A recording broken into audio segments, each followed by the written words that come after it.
ನಮಸ್ಕಾರ ಇಂಜಿನಿಯರ್ಸ್. ಇವತ್ತಿನ ವಿಡಿಯೋದಲ್ಲಿ ನಾವು ಯೂನಿಟ್ಸ್ ಬಗ್ಗೆ ಮಾತಾಡೋಣ. ಲಾಸ್ಟ್ ವಿಡಿಯೋನಲ್ಲಿ ನಾನು ಹೇಳಿದ್ದೆ ಸಿಂಪಲ್ ಅಂತಲೂ ಇಂಚಸ್ ಅಲ್ಲಿ ಇರುತ್ತೆ, ಆರ್ಕಿಟೆಕ್ಚರಲ್ ಇಂಚಸ್ ಇರುತ್ತೆ ಅಂತ. ಬನ್ನಿ ನಾವು ಯೂನಿಟ್ ಬಗ್ಗೆ ಇವತ್ತು ನೋಡೋಣ. ನಾನು ಇವಾಗ ಆರ್ಕಿಟೆಕ್ಚರಲ್ ಸೆಲೆಕ್ಟ್ ಮಾಡ್ತೀನಿ. ನೋಡಿ, ಇವಾಗ ಇಲ್ಲಿ ವಿಂಡೋ ಆಪ್ಷನ್ ಕ್ಲಿಕ್ ಮಾಡಿಬಿಟ್ಟು ಮಾಡೆಲ್ ಇನ್ಫಾರ್ಮ್ ಅಂತ ಆಪ್ಷನ್ ಇರುತ್ತೆ, ಇದ್ರ ಮೇಲೆ ಕ್ಲಿಕ್ ಮಾಡಬೇಕು. ನೀವಿಲ್ಲಿ ಯೂನಿಟ್ಸ್ ಅಂತ ನೋಡ್ತಾ ಇರ್ಬೋದು. ಈ ಯೂನಿಟ್ಸ್ ಅಲ್ಲಿ ನಮ್ದು ಯಾವ ಫಾರ್ಮೆಟ್ ಅಲ್ಲಿ ಇದೆ, ಆರ್ಕಿಟೆಕ್ಚರಲ್ ಇದೆ. ಯಾಕೆ ಅಂತ ಹೇಳಿದ್ರೆ ನಾವು ಆಲ್ರೆಡಿ ಅಲ್ಲಿ ಆರ್ಕಿಟೆಕ್ಚರಲ್ ಮೇಲೆ ಕ್ಲಿಕ್ ಮಾಡಿದ್ವಿ. ಸೊ ಇಲ್ಲಿ ಆರ್ಕಿಟೆಕ್ಚರಲ್ ಅನ್ನೋದು ಸೆಲೆಕ್ಟ್ ಆಗಿದೆ.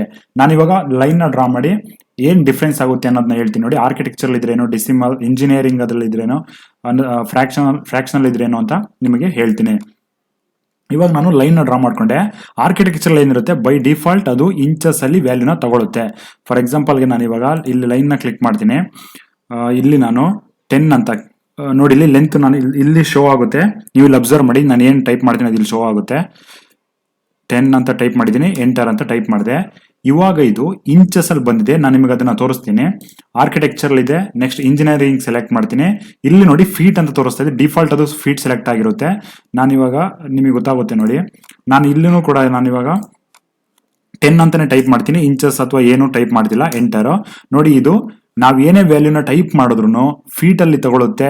ಅದೇ ನಾವು ಆರ್ಕಿಟೆಕ್ಚರಲ್ ಅಲ್ಲಿ ಡ್ರಾ ಮಾಡಿದ್ರೆ ಇದು ಇಂಚಸ್ ಅಲ್ಲಿ ತಗೊಳುತ್ತೆ. ಇದನ್ನ ನಾವು ಮೆಜರ್ ಮಾಡೋನು ಕೂಡ ನೋಡ್ಬೋದು. ನೋಡಿ, ನಾನು ನಿನ್ನೆ ನಿಮಗೆ ಹೇಳ್ಕೊಟ್ಟಿದ್ದೆ ಇದನ್ನ ಎಲ್ಲಿ ಆನ್ ಮಾಡೋದು ಅಂತ. ನಾವು ವ್ಯೂಗೆ ಹೋಗ್ಬಿಟ್ಟು ಇಲ್ಲಿ ಟೂಲ್ಸ್ ಬಾರ್ನ ಕ್ಲಿಕ್ ಮಾಡಿದ್ರೆ ಇಲ್ಲಿ ಲಾರ್ಜ್ ಟೂಲ್ ಸೆಟ್ ಅಂತ ಇರುತ್ತೆ, ಅದನ್ನ ಆನ್ ಮಾಡ್ಕೋಬೇಕಾಗುತ್ತೆ. ನಾನಿಲ್ಲಿ ಆನ್ ಮಾಡ್ಕೊಂಡಿದ್ದೀನಿ. ಇವಾಗ ಇಲ್ಲಿ ನೋಡಿ ಡೈಮೆನ್ಷನ್ಸ್ ಟೂಲ್ ಅಂತ ಇದನ್ನ ಯೂಸ್ ಮಾಡ್ತೀವಿ. ಇದು ನಾವು ಮೆಜರ್ಮೆಂಟ್ ನ ಚೆಕ್ ಮಾಡಕ್ ಯೂಸ್ ಮಾಡೋದು. ನಾನು ಇದನ್ನ ತಗೊಳ್ತೀನಿ. ಇದನ್ನ ಲಾಸ್ಟ್ ಇಂದ ಎಂಡ್ ತನಕ ತಗೊಂಡು ಹೋಗ್ಬಿಟ್ಟು ನಾವು ಡೈಮೆನ್ಷನ್ ಚೆಕ್ ಮಾಡ್ಕೋಬಹುದು. ಅದೇ ರೀತಿ ಸೆಂಟರ್ ಅಲ್ಲಿ ಅಥವಾ ಎಲ್ಲಾದ್ರೂ ಪ್ಲೇಸ್ ಮಾಡಬಹುದು. ಲಾಸ್ಟ್ ತನಕ ತಗೊಂಡೋಗ್ಬೇಕು ಅಂತೇನಿಲ್ಲ. ಮೌಸ್ ಅಲ್ಲಿ ಪ್ರೆಸ್ ಮಾಡಿ ನೀವು ಈ ಕಡೆ ತಗೊಂಡ್ ಬಂದ್ರೆ ನಿಮಗೆ ಅದು ವ್ಯಾಲ್ಯೂನ ತೋರಿಸುತ್ತೆ. ನಾನು ಇವಾಗ ಮತ್ತೆ ಮಾಡೆಲ್ ಇನ್ಫಾರ್ಮ್ಗೆ ಇರ್ತೀನಿ. ನೋಡಿ, ಇವಾಗ ನಾವಿದನ್ನ ಆರ್ಕಿಟೆಕ್ಚರಲ್ಲಿ ಡ್ರಾ ಮಾಡಿದ್ವಿ, ಇಂಚಸ್ ಅಲ್ಲಿ ಇದೆ.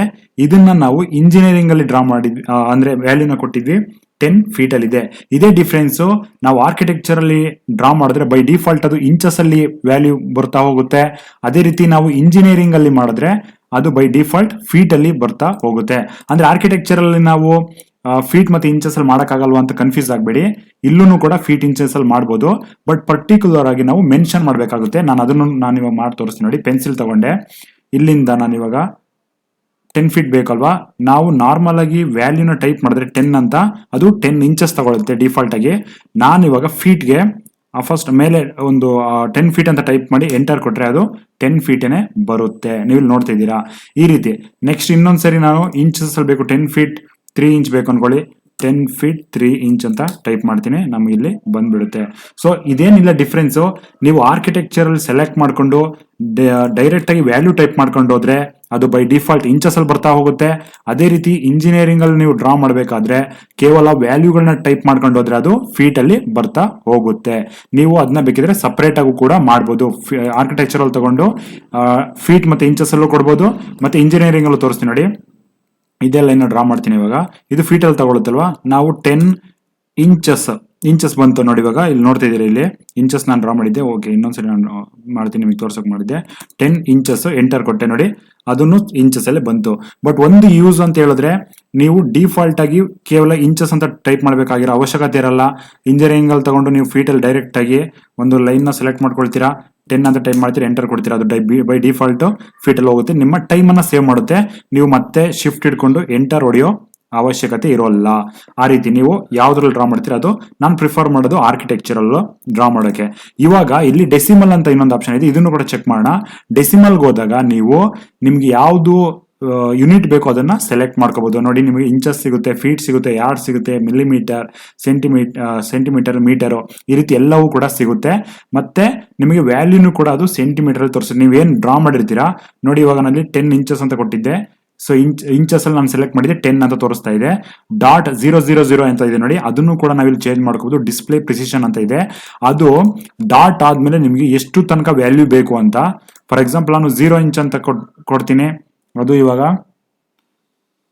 ನೋಡಿ, ಇದು ಆಲ್ರೆಡಿ ಆಗಿರೋದ್ರಿಂದ ಅದು ಚೇಂಜ್ ಆಗ್ತಿಲ್ಲ. ಫಾರ್ ಎಕ್ಸಾಂಪಲ್ ನಾನು 0 ಇಂಚ್ ಅಂತ ಕೊಡ್ತೀನಿ. ನಾನು ಇಲ್ಲಿ ಡೈಮೆನ್ಷನ್ ತಗೊಂಡೆ, ಇದನ್ನ ನಾನು ಓಕೆ, ಇದು 10 ಇಂಚ್ ಡ್ರಾ ಮಾಡಿದ್ವಿ ನಾವು. ಇಲ್ಲಿ ಕ್ಲಿಕ್ ಮಾಡ್ತೀನಿ. ಸ್ಟಾರ್ಟಿಂಗ್ ಇಂದ ಎಂಡ್ ತನಕ ಸೆಲೆಕ್ಟ್ ಮಾಡ್ತಾ ಇದ್ದೀನಿ. 10 ಇಂಚ್ ನೋಡಿ, 10 ಇಂಚ್ ಮಾತ್ರ ಶೋ ಆಗ್ತಾ ಇದೆ. ಫಾರ್ ಎಕ್ಸಾಂಪಲ್ 0.0 ಇಂಚ್ ಅಂತ ಸೆಲೆಕ್ಟ್ ಮಾಡಿದ್ರೆ ಅದು 0 ಇಂಚ್ ಶೋ ಆಗುತ್ತೆ. ಅದೇ ರೀತಿ ನೀವು 3 ನಂಬರ್ ಡಿಜಿಟ್ಸ್ ಬೇಕು ಡಾಟ್ ಆದ್ಮೇಲೆ ಅಂದ್ರೆ 3 ನಂಬರ್ ಡಾಟ್ನು ಶೋ ಮಾಡುತ್ತೆ. ನೀವು ಅದನ್ನ ಫೀಟ್ ಅಲ್ಲೂ ಕೂಡ ಮಾಡ್ಬೋದು. ನೋಡಿ 10 ಇಂಚ್ ಇದು 0.833 ಫೀಟ್ ಆಯ್ತು. ಇವಾಗ ಈ ಫೀಟ್ ಇದೆಯಲ್ಲ, ನೀವು ಇದನ್ನ 3 ನಂಬರ್ ಇಟ್ಟಿರೋದ್ರಿಂದ 3 ತೋರಿಸ್ತಾ ಇದೆ.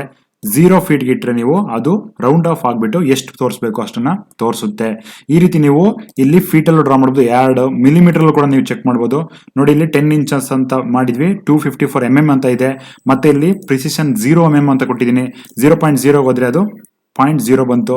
ನಿಮಗೆ ಎಷ್ಟು ರೌಂಡ್ ಆಫ್ ಬೇಕು, ರೌಂಡ್ ಆಫ್ ಫುಲ್ ಬೇಕು ಅಂದ್ರೆ 0 ಕೊಡ್ಬೋದು. ರೌಂಡ್ ಆಫ್ ಬೇಡ 2 ವ್ಯಾಲ್ಯೂ 3 ವ್ಯಾಲ್ಯೂ ಬೇಕು ಅಂದ್ರೆ ಇಲ್ಲಿ ನೀವು ಸೆಲೆಕ್ಟ್ ಮಾಡ್ಕೊಂಡು ಅದನ್ನ ಡಿಸ್ಪ್ಲೇ ಮಾಡ್ಕೋಬಹುದು. ಮತ್ತೆ ಮೀಟರ್ ಕೂಡ ನೀವು ಚೇಂಜ್ ಅನ್ನ ಮಾಡ್ಕೋಬಹುದು. ಡೆಸಿಮಲ್ ಅಲ್ಲಿ ನೀವು ಈ ರೀತಿ ಯಾವುದು ಬೇಕಾದ್ರೂ ಕೂಡ ಚೇಂಜಸ್ ಅನ್ನ ಮಾಡ್ಕೋಬಹುದು. ನೆಕ್ಸ್ಟ್ ನಾವು ಕೆಳಗಡೆ ಇನೇಬಲ್ ಲೆನ್ಸ್ ಸ್ಲ್ಯಾಪಿಂಗ್ ಅಂತ ಇದೆ. ಇದನ್ನ ನಾನು ನಿಮಗೆ ತೋರಿಸ್ತೀನಿ. ಲೆನ್ಸ್ ಸ್ನ್ಯಾಪಿಂಗ್ ಅಂದ್ರೆ ಏನು ಅಂತ. ಫಸ್ಟ್ ಇದನ್ನೆಲ್ಲ ನಾನು ಇರೇಸ್ ಮಾಡ್ತಾ ಇದ್ದೀನಿ. ಲೆನ್ಸ್ ಸ್ಲ್ಯಾಪಿಂಗ್ ಅಂತ ಏನು ಅಂದ್ರೆ, ನಾನಿವಾಗ ಒಂದು ಟ್ರಯಾಂಗಲ್ ಅನ್ನು ಡ್ರಾ ಮಾಡ್ತೀನಿ. ಸುಮ್ಮನೆ ಡ್ರಾ ಮಾಡ್ತಿರೋದು, ಇದು ಕರೆಕ್ಟ್ ಆಗಿಲ್ಲ ನೋಡಿ. ಇವಾಗ ಇದರಲ್ಲಿ ನಾನು ಇವಾಗ ಡೆಸಿಮಲ್ ಇದೆ, ಆರ್ಕಿಟೆಕ್ಚರಲ್ ಸೆಲೆಕ್ಟ್ ಮಾಡ್ತೀನಿ. ಯಾವ್ದೆಲ್ಲಾರು ಇರ್ಬೋದು. ನಾನು ಇವಾಗ ಆರ್ಕಿಟೆಕ್ಚರ್ ಸೆಲೆಕ್ಟ್ ಮಾಡಿದೆ. ಲೆನ್ಸ್ ಸ್ನ್ಯಾಪಿಂಗ್ ನಾವು 1 ಇಂಚ್ ಅಂತ ಕೊಟ್ಟಿದ್ದೀವಿ. 8 ಇಂಚ್ ಅಂತ ಮಾಡ್ತೀನಿ ನೋಡಿ. 8 ಇಂಚ್ ಅಂತ ಮಾಡಿದ್ದೀನಿ, ಎಂಟರ್ ಕೊಟ್ಟಿದ್ದೀನಿ. ಚೆಕ್ ಮಾಡೋಣ ಇನ್ನೊಂದ್ಸರಿ. ಮಾಡೆಲ್ ಇನ್ಫಾರ್ಮ್ 8 ಇಂಚ್ ಅಂತ ಇದೆ. ಸೊ ಇದೇನು ಇನೇಬಲ್ ಲೆನ್ಸ್ ಸ್ನ್ಯಾಪಿಂಗ್ ಅಂತ ಹೇಳಿದ್ರೆ, ನಾನಿವಾಗ ಪೆನ್ಸಿಲ್ ಟೂಲ್ನ ಸೆಲೆಕ್ಟ್ ಮಾಡಿಕೊಂಡೆ. ಇಲ್ಲಿ ನಾನು ಈ ಮಾಡೆಲ್ ಅಲ್ಲಿ ಈ ಲೈನ್ ಮೇಲೆ ನಾನು ಒಂದು ಲೈನ್ ಅನ್ನು ಡ್ರಾ ಮಾಡಿಕೊಂಡು ಈ ಕಡೆಗೆ ತಗೋಬರ್ಬೇಕು ಅನ್ಕೊಳ್ಳಿ. ಸೊ ನಾನು ಇದ್ರ ಮೇಲೆ ಕ್ಲಿಕ್ ಮಾಡಿದ್ರೆ ಅದು 8 ಇಂಚ್ ಎಲ್ಲಿ ಎಂಡ್ ಆಗುತ್ತೆ ಅಲ್ಲಿ ಆನ್ ಎಡ್ಜ್ ಅಂತ ತೋರಿಸುತ್ತೆ. ನೋಡಿ ಇವಾಗ ನಾನು ಕ್ಲಿಕ್ ಮಾಡಿ ಒಂದು ಲೈನ್ ನಾನು ಡ್ರಾ ಮಾಡ್ಬೇಕು ಅನ್ಕೊಳ್ತೀನಿ. ನಾನು ಇವಾಗ ಲೈನ್ ಡ್ರಾ ಮಾಡ್ಕೊಳ್ತಿದ್ದೀನಿ. ನೋಡಿ ಸುಮ್ಮನೆ ಒಂದು ಲೈನ್ ಡ್ರಾ ಮಾಡಿದೆ. ನಾನು ಈ ಕಡೆನ ಎರೇಸ್ ಮಾಡ್ತೀನಿ, ಮತ್ತೆ ಮೆಜರ್ ಮಾಡಿ ತೋರಿಸ್ತೀನಿ ನೋಡಿ ನಿಮಗೆ ಇವಾಗ ಅದು ಎಷ್ಟಿದೆ ಅಂತ. ಇಲ್ಲಿಂದ ಇಲ್ಲಿಗೆ 8 ಇಂಚು.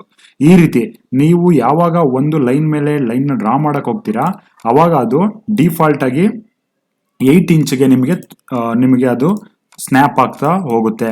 ಫಾರ್ ಎಕ್ಸಾಂಪಲ್ ನಾನು ಅದನ್ನ ಇವಾಗ 11 ಇಲ್ಲಿ ನೋಡಿ, ನಾನು ಎಷ್ಟು ಲೈನ್ ಡ್ರಾ ಮಾಡಿರೋ ಅಂತ ತೋರಿಸ್ತೀನಿ. ಇಲ್ಲಿಂದ ಇಲ್ಲಿಗೆ ನಮ್ದು ಡಿಸ್ಟೆನ್ಸ್ ಎಷ್ಟಿದೆ ಅಂತ ನೋಡ್ಕೊಳ್ಳೋಣ. ಯಾಕಂದ್ರೆ ನಾವು ಫುಲ್ ಇಲ್ಲಿ ಈ ಮೆಜರ್ಮೆಂಟ್ ಚೆಕ್ ಮಾಡೋಣ. ಅಲ್ಲಿ ತನಕ ಕೊಟ್ಬಿಟ್ಟು ಎಷ್ಟಾಗುತ್ತೆ ಅಂತ ನೋಡಿ. ನಾವು 3 ಫೀಟ್ ಇದು ನೋಡಿ, ನಾವು ಪ್ರಿಸಿಷನ್ನ ನಾವು 1/8 ಇಂಚ್ ಅಂತ ಕೊಟ್ಟಿದ್ದೀವಿ. ನಾವು 0 ಇಂಚ್ ಅಂತ ಕೊಟ್ರೆ ಅದು ಕರೆಕ್ಟ್ ಆಗಿ ಎಷ್ಟು ಫೀಟ್ ಇದೆ ಇಂಚಸ್ ಅಂತ ತೋರಿಸುತ್ತೆ. 3 ಫೀಟ್ 3 ಇಂಚ್ ಅಂತ ಇದೆ, ಅಂದ್ರೆ 39 ಇಂಚು ನಮಗೆ ಇರೋದು. ನಾನಿವಾಗ ಇಲ್ಲಿ ಏನ್ ಮಾಡ್ತೀನಿ, ಇದನ್ನ 30 ಇಂಚ್ ಅಂತ ಟೈಪ್ ಮಾಡ್ತೀನಿ. 30 ಇಂಚ್ ಅಂತ ಕೊಟ್ಟಿದ್ದೀನಿ. ಸೊ 30 ಇಂಚ್ ಆಯ್ತು ನೋಡಿ. ಇವಾಗ ನಾನು ಇದು ಆನ್ ಆಗಿರಲಿ, ಮಾಡೆಲ್ ಇನ್ಫಾರ್ಮ್ 30 ಇಂಚು. ನಾವಿಲ್ಲಿ ಆರ್ಕಿಟೆಕ್ಚರ್ ಇರೋದ್ರಿಂದ ಓಕೆ, ಅದು 2 ಫೀಟ್ 6 ಇಂಚ್ ತೋರಿಸ್ತಾ ಇದೆ. ನಾನು ಲೈನ್ನ ಸೆಲೆಕ್ಟ್ ಮಾಡ್ಕೊಂಡೆ. ಇದನ್ನ ಡಿಲೀಟ್ ಮಾಡಿಬಿಡೋಣ. ಫಸ್ಟ್ ಲೈನ್ನ ಸೆಲೆಕ್ಟ್ ಮಾಡ್ಕೊಂಡೆ. ನೋಡಿ ನಾನು ಸ್ನ್ಯಾಪ್ ಮಾಡ್ತಾ ಹೋಗ್ದಂಗೆ ಅದು ಮತ್ತೆ ಸುಮ್ಮನೆ ಸ್ನ್ಯಾಪ್ ಮಾಡ್ಕೊಂಡೋದ್ರೆ ಎಲ್ಲಾ ಕಡೆನೂ ಅದು ಎಡ್ಜ್ ಅಂತಾನೆ ತೋರಿಸುತ್ತೆ. ನೀವು ಒಂದು ಪಾಯಿಂಟ್ ಅನ್ನ ಸೆಲೆಕ್ಟ್ ಮಾಡಬೇಕು. ಸೆಲೆಕ್ಟ್ ಮಾಡಿದೆ ನಾನು, ಸೆಲೆಕ್ಟ್ ಮಾಡ್ಕೊಂಡೋದ್ರೆ ನೋಡಿ ಆನ್ ಎಡ್ಜ್ ಅಂತ ಬರುತ್ತೆ. ಇನ್ನೆಲ್ಲೂ ಕೂಡ ನಿಮಗೆ ಅದು ಆನ್ ಎಡ್ಜ್ ಅಂತ ತೋರಿಸಲ್ಲ. ನೀವು ಫಸ್ಟ್ ಆ ಲೈನ್ ಅನ್ನ ಸೆಲೆಕ್ಟ್ ಮಾಡ್ಕೋಬೇಕಾಗುತ್ತೆ. ನೋಡಿ ಇಲ್ಲಿ ನಮಗೆ 2 ಫೀಟ್ 6 ಇಂಚು 30 ಇಂಚು ನಮಗೆ ಸಿಗ್ತಾ ಇದೆ. ಸೊ ನಾನು ಲೈನ್ ಡ್ರಾ ಮಾಡ್ಕೊಂಡೆ. ಬೇಕಿದ್ರೆ ನಾವು ಅದನ್ನ ಚೆಕ್ ಮಾಡಿ ಕೂಡ ನೋಡ್ಬೋದು ಕರೆಕ್ಟ್ ಆಗಿದೆ ಅಂತ. ನೋಡಿ ಡೈಮೆನ್ಷನ್ ಇದೆ, ಅದು ಇಲ್ಲಿಂದ ನನಗೆ ಇಲ್ಲಿ ತನಕ ಬೇಕು, ಕರೆಕ್ಟ್ ಆಗಿ 2 ಫೀಟ್ 6 ಇಂಚು. ಈ ರೀತಿ ನಮಗೆ ಇನೇಬಲ್ ಲೆನ್ಸ್ ಸ್ನ್ಯಾಪಿಂಗು ವರ್ಕ್ ಆಗುತ್ತೆ ಇಂಜಿನಿಯರ್ಸ್. ಇವಾಗ ನಾನು ಇದನ್ನ ಡಿಲೀಟ್ ಮಾಡ್ತೀನಿ. ಓಕೆ, ಇದು 2 ಫೀಟ್ 6 ಇಂಚು ಹಾಗೆ ಇರಲಿ. ಇನ್ನೊಂದು ಎಕ್ಸಾಂಪಲ್ನ ತೋರಿಸ್ತೀನಿ. ಈ ಲೈನ್ ಬೇಡ, ಓಕೆ ಅದನ್ನು ಹೋಗ್ಲಿ, ಎಲ್ಲ ಅಳಿಸೋಯ್ತು. ಬೇರೆ ಲೈನ್ ಡ್ರಾ ಮಾಡ್ಕೊಳ್ತೀನಿ. ಇಲ್ಲಿ ಡಿಸ್ಪ್ಲೇ ಯೂನಿಟ್ ಫಾರ್ಮೆಟ್ ಅಂತ ಇದೆ, ಅದನ್ನು ನಿಮಗೆ ಎಕ್ಸ್ಪ್ಲೇನ್ ಮಾಡ್ತೀನಿ. ಡೆಸಿಮಲ್ ಇರುತ್ತೆ. ಡಿಸ್ಪ್ಲೇ ಯೂನಿಟ್ ಫಾರ್ಮೆಟ್ ಅಂತ ಹೇಳಿದ್ರೆ ನಾನಿವಾಗ ಇದ್ರದ್ದು ಚೆಕ್ ಮಾಡ್ತೀನಿ. ನೋಡಿ ಮೆಜರ್ಮೆಂಟ್ನ ಎಷ್ಟಿದೆ ಅಂತ ಚೆಕ್ ಮಾಡ್ತಿದ್ದೀನಿ. ಇಲ್ಲಿಂದ ಕ್ಲಿಕ್ ಮಾಡಿ ಇಲ್ಲಿ ತನಕ 2 ಮೀಟರ್. ನಾನು ಮೀಟರ್ ಸೆಲೆಕ್ಟ್ ಮಾಡಿದ್ದೀನಿ. ಸೊ ನಾನು ಮೀಟರ್ ಬೇಡ ಇಂಚಸ್ ಅಲ್ಲಿ ಸೆಲೆಕ್ಟ್ ಮಾಡ್ತೀನಿ. 60 ಇಂಚ್ ಅಂತ ಬರ್ತಾ ಇದೆ. ಇಲ್ಲಿ ಯೂನಿಟ್ಸ್ನ ತೋರಿಸ್ತಾ ಇದೆ. ಅದು ನಾನು ಆಫ್ ಮಾಡಿದ್ರೆ ಅದು ಆಫ್ ಆಗುತ್ತೆ, ಮತ್ತೆ ಆನ್ ಮಾಡಿದ್ರೆ ಅದು ಆನ್ ಆಗುತ್ತೆ. ಇದನ್ನ ಆಫ್ ಆನ್ ಮಾಡ್ಕೊಳ್ಳೋಕೆ ಇಲ್ಲಿ ಆಪ್ಷನ್ ನ ಕೊಟ್ಟಿರ್ತಾರೆ. ಅದೇ ರೀತಿ ನೀವು ಆಂಗಲ್ ಯೂನಿಟ್ಸ್ ಅಲ್ಲೂ ಕೂಡ ಡಿಗ್ರಿಗಳದ್ದು ಆಂಗಲ್ ಸ್ನ್ಯಾಪಿಂಗ್ ನ ನೋಡ್ಕೋಬಹುದು. ನಾನು ನೆಕ್ಸ್ಟ್ ಆಂಗಲ್ ನ ಡ್ರಾ ಮಾಡ್ಬೇಕು ಅಂದ್ರೆ ಈ ರೀತಿ ಆಂಗಲ್ ನ ಚೇಂಜ್ ಮಾಡ್ಕೋಬೇಕಾದ್ರೆ ಅದನ್ನ ನಿಮಗೆ ಎಕ್ಸ್ಪ್ಲೇನ್ ಮಾಡ್ಕೊಂಡು ಹೋಗ್ತೀನಿ. ಇವಾಗಲೇ ಅದು ಬೇಡ. ಇವಿಷ್ಟು ನಾವು ಯೂನಿಟ್ಸ್ ಅಲ್ಲಿ ಚೇಂಜ್ ಮಾಡ್ಕೊಂತಕ್ಕಂಥದ್ದು ಇಂಜಿನಿಯರ್ಸ್. ಇವಾಗ ನಾವು ಇಲ್ಲಿ ಬರ್ತಕ್ಕಂಥ ಟೂಲ್ಗಳ ಬಗ್ಗೆ ನಾವು ಎಕ್ಸ್ಪ್ಲೇನ್ ಅನ್ನ ಮಾಡ್ಕೊಂಡು ಹೋಗೋಣ. ಫಸ್ಟ್ ನಾವು ಪೆನ್ಸಿಲ್ ಬಗ್ಗೆ ಎಕ್ಸ್ಪ್ಲೇನ್ ಮಾಡ್ತೀನಿ. ಪೆನ್ಸಿಲ್ನ ನಾವು ಮತ್ತೆ ಇನ್ನೊಂದು ನೋಡಿ, ಇನ್ನೊಂದು ಇಂಪಾರ್ಟೆಂಟು, ನಾವು ಮೌಸಲ್ಲೇ ಏನೇನು ಕಂಟ್ರೋಲ್ ಸಿಗುತ್ತೆ ಅಂತ ಹೇಳಿದ್ರೆ, ನಾವು ಸ್ಕ್ರೋಲ್ ಬಟನ್ ಇರುತ್ತಲ್ಲ ಅದನ್ನ ಮುಂದಕ್ಕೆ ಫಾರ್ವರ್ಡ್ ಮಾಡಿದ್ರೆ ಝೂಮ್ ಆಗುತ್ತೆ, ಬ್ಯಾಕ್ವರ್ಡ್ ಮಾಡಿದ್ರೆ ಅದು ಝೂಮ್ ಔಟ್ ಆಗುತ್ತೆ. ಮತ್ತೆ ನೀವು ಅದೇ ಸ್ಕ್ರೋಲ್ ಬಟನ್ನ ಪ್ರೆಸ್ ಮಾಡಿಬಿಟ್ಟು ನೀವು ಯಾವ ಕಡೆ ಬೇಕೋ ಆ ಕಡೆಗೆ ನೋಡ್ಬೋದು. ನೋಡಿ ಇವಾಗ ನಾನು ಇವಾಗ ರೈಟ್ ತಗೊಂಡು ಹೋಗ್ತಾ ಇದ್ದೀನಿ, ಸೊ ರೈಟಿಗೆ ಇದು ಟರ್ನ್ ಆಗ್ತಾ ಇದೆ. ಲೆಫ್ಟಿಗೆ ತಗೊಂಡು ಹೋಗ್ತಾ ಇದ್ದೀನಿ, ಲೆಫ್ಟಿಗೆ ತಗೊಂಡು ಟರ್ನ್ ಆಗ್ತಾ ಇದೆ. ಸ್ಕ್ರೋಲ್ ಬಟನ್ನ ಪ್ರೆಸ್ ಮಾಡಿ ಡೌನ್ ಮಾಡಿದ್ರೆ ಡೌನ್ ಆಗುತ್ತೆ, ಮತ್ತೆ ಸ್ಕ್ರೋಲ್ ಬಟನ್ ಪ್ರೆಸ್ ಮಾಡಿ ಮೇಲೆ ಮಾಡಿದ್ರೆ ಮೇಲೆ ಆಗುತ್ತೆ. ಈ ರೀತಿ ನೀವು ಸ್ಕ್ರೋಲ್ ಬಟನ್ ಅಲ್ಲೇನೆ ಇಷ್ಟು ಕಂಟ್ರೋಲ್ಗಳನ್ನ ಮಾಡ್ಬೋದು. ನೋಡಿ, ಝೂಮ್ ಇನ್, ಸ್ಕ್ರೋಲ್ನ ಫಾರ್ವರ್ಡ್ ಮಾಡಬೇಕು, ಸ್ಕ್ರೋಲ್ ಬಟನ್ನ ನೆಕ್ಸ್ಟ್ ಸ್ಕ್ರೋಲ್ ಬಟನ್ನ ಬ್ಯಾಕ್ವರ್ಡ್ ಮಾಡಿದ್ರೆ ಝೂಮ್ ಔಟ್ ಆಗುತ್ತೆ. ಸೊ ಅದನ್ನೇ ಪ್ರೆಸ್ ಮಾಡಿ ನೀವು ರೈಟಿಗೆ ತಿರುಗಿಸಿದ್ರೆ ರೈಟಿಗೆ ತಿರುಗುತ್ತೆ, ಲೆಫ್ಟಿಗೆ ತಿರುಗಿದ್ರೆ ಲೆಫ್ಟ್, ಡೌನ್ ಮತ್ತೆ ಅಪ್, ಈ ರೀತಿ ಮಾಡ್ಕೋಬಹುದು. ಸೊ ಇದಿಷ್ಟು ನಾವು ಮೌಸಲ್ಲಿ ಕಂಟ್ರೋಲ್ ಮಾಡ್ತಕ್ಕಂಥದ್ದು. ನೆಕ್ಸ್ಟ್ ಈಗ ಪೆನ್ಸಿಲ್ ಟೂಲ್ ಬಗ್ಗೆ ಎಕ್ಸ್ಪ್ಲೇನ್ ಮಾಡೋಣ. ನೋಡಿ ಇಂಜಿನಿಯರ್ಸ್, ಇವಾಗ ಪೆನ್ಸಿಲ್ ಟೂಲ್ನ ಸೆಲೆಕ್ಟ್ ಮಾಡಿದ್ದೀನಿ. ನಾನು ಹೇಗೆ ಮುಂದಕ್ಕೆ ತಗೊಂಡು ಹೋಗ್ತೀನಿ ಹಾಗೆ ಇದು ಆ ಗ್ರೀನ್ ಲೈನ್ ಅನ್ನ ತೋರಿಸ್ತಾ ಹೋಗುತ್ತೆ. ಗ್ರೀನ್ ಲೈನ್ ತೋರಿಸಿದ್ರೆ ನಮ್ ಲೈನ್ ಸ್ಟ್ರೈಟ್ ಇದೆ ಅಂತ. ಅದೇ ಈ ಕಡೆಗೆ ನೀವು ಮೌಸ್ ಅನ್ನ ತಗೊಂಡ್ ಬಂದ್ರೆ ಅದು ರೆಡ್ ಲೈನ್ ಅನ್ನ ತೋರಿಸುತ್ತೆ, ಅದರ ಅರ್ಥ ನಮ್ಮ ಲೈನ್ ಸ್ಟ್ರೈಟ್ ಇದೆ ಅಂತ. ಇವಾಗ ನಾನು ಸ್ಟ್ರೈಟ್ ಲೈನ್ ಇದೆ, ಇಲ್ಲಿ 20 ಫೀಟ್ ಅಂತ ಒಂದು ಲೈನ್ ಡ್ರಾ ಮಾಡ್ಕೊಳ್ತೀನಿ. ನೆಕ್ಸ್ಟ್ ನೀವು ಎಲ್ಲಿ ಮೌಸ್ ಅನ್ನ ತಗೊಂಡೋಗ್ತೀರಿ ನೋಡಿ, ಈ ಕಡೆ ಲೈನ್ ಬೇಕು ಅಂದ್ರೆ ಈ ಕಡೆಗೆ ತಗೊಂಡೋಗಿ ಅಲ್ಲೂ ಕೂಡ ರೆಡ್ ಆಕ್ಸಿಸ್ ನ ತೋರಿಸುತ್ತೆ, ಈ ಕಡೆಗೆ ಬಂದ್ರು ರೆಡ್ ಆಕ್ಸಿಸ್, ಮತ್ತೆ ಮುಂದೆನೆ ಬೇಕು ಅಂದ್ರೆ ನಿಮ್ಗೆ ಗ್ರೀನ್ ಆಕ್ಸಿಸ್ ಕಾಣೋಕೆ ಸಿಗುತ್ತೆ. ಇನ್ನೊಂದು, ನಾವು ಮೌಸ್ ಅಲ್ದೇನೆ ಆರೋನು ಕೂಡ ಯೂಸ್ ಮಾಡಬಹುದು. ಆರೋದಲ್ಲಿ ನೋಡಿ, ನಾವು ಕೀಬೋರ್ಡ್ ಅಲ್ಲಿ ಆರೋ ಇರುತ್ತೆ ನೋಡಿ, ಅಪ್ ಡೌನ್ ಮತ್ತೆ ರೈಟ್ ಲೆಫ್ಟ್. ಅದರಲ್ಲಿ ನಾನೀಗ ರೈಟ್ ನ ಕ್ಲಿಕ್ ಮಾಡ್ತೀನಿ, ಇದು ವೈ ಆಕ್ಸಿಸ್, ಇದು ಝೆಡ್ ಆಕ್ಸಿಸ್. ನಾವು ರೈಟ್ ಕ್ಲಿಕ್ ಮಾಡಿದ್ರೆ ವೈ ಆಕ್ಸಿಸ್ ಬರುತ್ತೆ, ಲೆಫ್ಟ್ ಕ್ಲಿಕ್ ಮಾಡಿದ್ರೆ ಎಕ್ಸ್ ಆಕ್ಸಿಸ್ಗೆ ಹೋಗುತ್ತೆ, ಅಪ್ವರ್ಡ್ ಕ್ಲಿಕ್ ಮಾಡಿದ್ರೆ ಝೆಡ್ ಆಕ್ಸಿಸ್ಗೆ ಹೋಗುತ್ತೆ. ಇದನ್ನು ನೀವು ಯೂಸ್ ಮಾಡ್ಕೋಬಹುದು. ನೆಕ್ಸ್ಟ್ ಇವಾಗ ಇಲ್ಲೂ ಕೂಡ ನಾನು ಒಂದು 20 ಫೀಟ್ ಲೈನ್ ಅನ್ನು ಡ್ರಾ ಮಾಡ್ತೀನಿ, 20 ಫೀಟ್ ಎಂಟರ್. ನೆಕ್ಸ್ಟ್ ಈ ಕಡೆ ಇನ್ನೊಂದು ನೋಡಿ, ಇಷ್ಟು ಲೈನ್ ಆದ್ಮೇಲೆ ನೀವು ಈ ಕಡೆನೂ ಕೂಡ 20 ಫೀಟ್ ಮತ್ತೆ ಲೈನ್ ನ ಪ್ಲೇಸ್ ಮಾಡಿ 20 ಫೀಟ್ ಎಂಟರ್ ಅಂತ ಕೊಡೋ ಅವಶ್ಯಕತೆ ಇರಲ್ಲ. ಇದಕ್ಕೊಂದು ಶಾರ್ಟ್ ಕಟ್ ಇದೆ, ಅದನ್ನ ನಾನು ಇವಾಗ ಎಕ್ಸ್ಪ್ಲೇನ್ ಹೇಳ್ತೀನಿ ನೋಡಿ. ಇಲ್ಲಿ ನಾವು ಲೈನ್ ಸೆಲೆಕ್ಟ್ ಆದ್ಮೇಲೆ ಈ ರೀತಿ ನೋಡಿ, ಇದು ಸ್ಟ್ರೈಟ್ ಆಗಿದೆ ಅಂತ ಅರ್ಥ, ನಮ್ ಗ್ರೀನ್ ಲೈನ್ ತೋರಿಸ್ತಾ ಇದೆ. ಶಿಫ್ಟ್ ಅನ್ನ ಪ್ರೆಸ್ ಮಾಡಿ ಹಿಡ್ಕೋಬೇಕು ನಾವು, ನಾವಾಗ ಅದು ಎಲ್ಲೂ ಕೂಡ ಮೂವ್ ಆಗಲ್ಲ, ಲಾಕ್ ಆಗ್ಬಿಡುತ್ತೆ. ಅದು ಗ್ರೀನ್ ಆಕ್ಸಿಸ್ ಅಲ್ಲೇ ಲಾಕ್ ಆಯ್ತು. ನೆಕ್ಸ್ಟ್ ನೀವೇನ್ ಮಾಡ್ಬೋದು, 20 ಫೀಟ್ ಇಲ್ಲೂ ಬೇಕಾಗಿರೋದ್ರಿಂದ ಸುಮ್ಮನೆ ನೀವು ಆ ಪೆನ್ಸಿಲ್ ನ ತಗೊಂಡೋಗಿ ಇಲ್ಲಿ ಕ್ಲಿಕ್ ಮಾಡಿದ್ರೆ ಇಲ್ಲಿ 20 ಫೀಟ್ ಲೈನ್ ಬರುತ್ತೆ. ನೀವು ಹೋಗ್ಬಿಟ್ಟು ಅದನ್ನ ಇಲ್ಲಿಗೆ ಜಾಯಿನ್ ನ ಮಾಡ್ಕೋಬಹುದು. ಇನ್ನೊಂದ್ಸರಿ ಎಕ್ಸ್ಪ್ಲೇನ್ ಮಾಡ್ತೀನಿ ನೋಡಿ, ನಿಮಗೆ ಗೊತ್ತಾಗದೆ ಹೋದ್ರೆ. ನಾವಿವಾಗ ಏನ್ ಮಾಡ್ತೀವಿ, ಪೆನ್ಸಿಲ್ ಟೂಲ್ ನ ಸೆಲೆಕ್ಟ್ ಮಾಡ್ಕೊಂಡಿರ್ತೀವಿ. ನಾನು ಫುಲ್ ಫಸ್ಟಿಂದಾನೆ ಸೆಲೆಕ್ಟ್ ಮಾಡ್ತೀನಿ, ಯಾಕಂದ್ರೆ ಕೆಲವೊಬ್ಬರಿಗೆ ಲೇಟ್ ಆಗಿ ಅರ್ಥ ಆಗುತ್ತೆ, ಅದಕ್ಕೋಸ್ಕರ. ಸೊ ಸ್ಟ್ರೈಟ್ ಲೈನ್ ಡ್ರಾ ಮಾಡಿದೆ, 20 ಫೀಟ್ ಅಂತ ಎಂಟರ್ ಮಾಡಿದೆ, ಮತ್ತೆ ಈ ಕಡೆನೂ ಕೂಡ 20 ಫೀಟ್ ಅಂತ ಎಂಟರ್ ಮಾಡಿದೆ. ಗೂಗಲ್ ಸ್ಕೆಚಪ್ ಏನ್ ಮಾಡುತ್ತೆ, ಆಟೋಮೆಟಿಕ್ ಆಗಿ ನಾವು ಈ ಲೈನ್ ಸ್ಟ್ರೈಟ್ ಆಗಿ ತಗೊಂಡ್ ಬರ್ಬೋದು. ಅದಕ್ಕೆ ನಾವು ಗ್ರೀನ್ ಆಕ್ಸಿಸ್ ಮೇಲೆ ಪ್ರೆಸ್ ಮಾಡಿಕೊಂಡು ನಾವು ಶಿಫ್ಟ್ ಅನ್ನ ಪ್ರೆಸ್ ಇಟ್ಕೋಬೇಕು. ಆವಾಗ ನೀವು ಮೌಸ್ ನ ಎಲ್ಲೇ ಮೂವ್ ಮಾಡಿದ್ರು ಸ್ಟ್ರೈಟ್ ಲೈನ್ ಡ್ರಾ ಆಗುತ್ತೆ. ನೀವು ಅವಾಗ ಪೆನ್ಸಿಲ್ ನ ಇಲ್ಲಿ ಪ್ಲೇಸ್ ಮಾಡಿ ಶಿಫ್ಟ್ ಅನ್ನ ಪ್ರೆಸ್ ಮಾಡ್ಕೊಂಡೇ ಇಟ್ಕೋಬೇಕು. ಆಮೇಲೆ ನೋಡಿ, ಶಿಫ್ಟ್ ಅನ್ನ ಪ್ರೆಸ್ ಮಾಡಿ ಇಟ್ಕೊಂಡಿಲ್ಲ ಅಂದ್ರೆ ಅದು ನೋಡಿ, ಇವಾಗ ನಾನು ಇಲ್ಲಿ ತಗೊಂಡೋಗಿಟ್ಟೆ, ನೀವು ಶಿಫ್ಟ್ ಬಿಟ್ರೆ ನಿಮಗೆ ಅದು ಲೈನ್ ಈ ಕಡೆ ಬಂದ್ಬಿಡುತ್ತೆ, ಈ ರೀತಿ ಜಾಯ್ನ್ ಆಗುತ್ತೆ. ಕಂಟ್ರೋಲ್ ಝೆಡ್ ಅನ್ನ ಕೊಡಿ, ನೀವು ಯಾವಾಗ್ಲೇನು ಬ್ಯಾಕ್ವರ್ಡ್ ಹೋಗ್ಬೇಕಂದ್ರೆ, ನೀವು ಅಂಡು ಮಾಡ್ಬೇಕಂತ ಹೇಳಿದ್ರೆ. ಸೊ ಇವಾಗ ಶಿಫ್ಟ್ ಅನ್ನ ಪ್ರೆಸ್ ಮಾಡಿದೆ, ನಾನು ಇಲ್ಲಿ ತಗೊಂಡ್ ಬಂದೆ, ಶಿಫ್ಟ್ ಪ್ರೆಸ್ ಮಾಡ್ಕೊಂಡು ಇಟ್ಟಿರ್ಬೇಕು, ಇಲ್ಲಿ ಕ್ಲಿಕ್ ಮಾಡಿ. ಸೊ ಆ ಲೈನು ಡ್ರಾ ಆಯ್ತು. ಮತ್ತೆ ನೀವು ಶಿಫ್ಟ್ ಪ್ರೆಸ್ ಮಾಡೋ ಅವಶ್ಯಕತೆ ಇಲ್ಲ, ಶಿಫ್ಟ್ ಬೇಕಿದ್ರೆ ಪ್ರೆಸ್ ಮಾಡ್ಬೋದು, ಮಾಡ್ದೇನೆ ಇರ್ಬೋದು, ಕರೆಕ್ಟ್ ಆಗಿ ಜಾಯ್ನ್ ಆಗುತ್ತೆ. ಈ ರೀತಿ ನಾವು ಒಂದು ಸ್ಕ್ವೇರ್ ಶೇಪ್ ಅನ್ನ ಡ್ರಾ ಮಾಡ್ಕೋಬಹುದು. ನೆಕ್ಸ್ಟ್ ಇದನ್ನ ನಾನು ಇಲ್ಲಿ ನೋಡಿ, ನಾನು ನಿನ್ನೆ ವಿಡಿಯೋದಲ್ಲಿ ಎಕ್ಸ್ಪ್ಲೇನ್ ಮಾಡಿದ್ದೀನಿ ನಿಮಗೆ, ಟಾಪ್ ವ್ಯೂ ಆಗಿರ್ಬೋದು, ಐಸೋಮೆಟ್ರಿಕ್. ಇಲ್ಲಿ ಕ್ಲಿಕ್ ಮಾಡಿದ್ರೆ ಐಸೋಮೆಟ್ರಿಕ್ ವ್ಯೂ ಕಾಣುತ್ತೆ, ಇದು 3D ಮಾಡಿದಾಗ ನಿಮಗೆ ಗೊತ್ತಾಗುತ್ತೆ. ಸುಮ್ಮನೆ ನಾನು ಪುಷ್ ಅಂಡ್ ಪುಲ್ ನ ಯೂಸ್ ಮಾಡ್ತೀನಿ ನೋಡಿ, ಪುಷ್ ಅಂಡ್ ಪುಲ್ ಇದೆ. ಸೊ ಇಲ್ಲಿ ಪ್ಲೇಸ್ ಮಾಡಿ ನೀವು ಸುಮ್ಮನೆ ಡ್ರ್ಯಾಗ್ ಮಾಡಿದ್ರೆ ನಿಮಗೆ ಅದು ಪುಷ್ ಅಂಡ್ ಪುಲ್ ಬರುತ್ತೆ. ಸೊ ನನಗೆ ಒಂದು 10 ಫೀಟ್ ಬೇಕು ಅಂದ್ರೆ 10 ಫೀಟ್ ಎಂಟರ್ ಅನ್ನ ಕೊಟ್ರೆ 10 ಫೀಟ್ಗೆ ಆಯ್ತು. ಈಗ ಇದ್ರಲ್ಲಿ ನಾವು ಐಸೋಮೆಟ್ರಿಕ್ ವ್ಯೂ ಕೊಟ್ರೆ ಐಸೋಮೆಟ್ರಿಕ್ ವ್ಯೂ. ನೆಕ್ಸ್ಟ್ ಇದನ್ನ ಟಾಪ್ ಅಲ್ಲಿ ನೋಡಿದ್ರೆ ನೋಡಿ, ಟಾಪ್ ಅಲ್ಲಿ ನಮಗೆ ಇದೇ ರೀತಿ ಕಾಣೋದು. ನೆಕ್ಸ್ಟ್ ಫ್ರಂಟ್ ಇಂದ ನೋಡ್ತೀನಿ ಅಂದ್ರೆ ಈ ರೀತಿ ಕಾಣುತ್ತೆ ನೋಡಿ. ಹುಡುಗಿ ನೋಡಿದ್ರೆ ನಿಮ್ಗೆ ಗೊತ್ತಾಗ್ಬಿಡುತ್ತೆ ಯಾವ ಕಡೆ ನೋಡ್ತಾ ಇದೀವಿ ಅಂತ. ರೈಟ್ ಇಂದ ನೋಡ್ಬೋದು, ಅದೇ ರೀತಿ ಬ್ಯಾಕ್ ಸೈಡ್ ಇಂದ ಮತ್ತೆ ಲೆಫ್ಟ್ ಸೈಡ್ ಇಂದನೂ ಕೂಡ ನಾವು ನೋಡ್ಬೋದು. ಮತ್ತೆ ಅದು ಕರೆಕ್ಟ್ ಆಗಿ ಬೇಕು ಅಂತ ಹೇಳಿದ್ರೆ ನೀವು, ನಾನು ಹೇಳಿದ್ನಲ್ಲ, ಸ್ಕ್ರೋಲ್ ಬಟನ್ ನೀವು ಪ್ರೆಸ್ ಮಾಡ್ಕೊಂಡು ನೋಡಿ, ಇಲ್ಲಿ ನಿಲ್ಸಿರ್ತಕ್ಕಂಥ ಈ ಹುಡುಗಿಯ ಚಿತ್ರ ಏನಕ್ಕೆ ಅಂದ್ರೆ ನಾವು ಯಾವ ಪ್ಲೇಸ್ ಅಲ್ಲಿ ಇದ್ದೀವಿ ಅನ್ನೋದು ಕರೆಕ್ಟ್ ಆಗಿ ಗೊತ್ತಾಗ್ಬಿಡುತ್ತೆ. ಫಾರ್ ಎಕ್ಸಾಂಪಲ್ ನಾವು ಡಿಲೀಟ್ ಮಾಡಿಬಿಟ್ರೆ ಎಲ್ಲಿ ನಾವು ನೋಡ್ತಾ ಇದೀವಿ ಅನ್ನೋದು ಕನ್ಫ್ಯೂಸ್ ಆಗಿಬಿಡುತ್ತೆ. ಸೊ ಇದಿದ್ರೆ ಒಳ್ಳೆಯದು.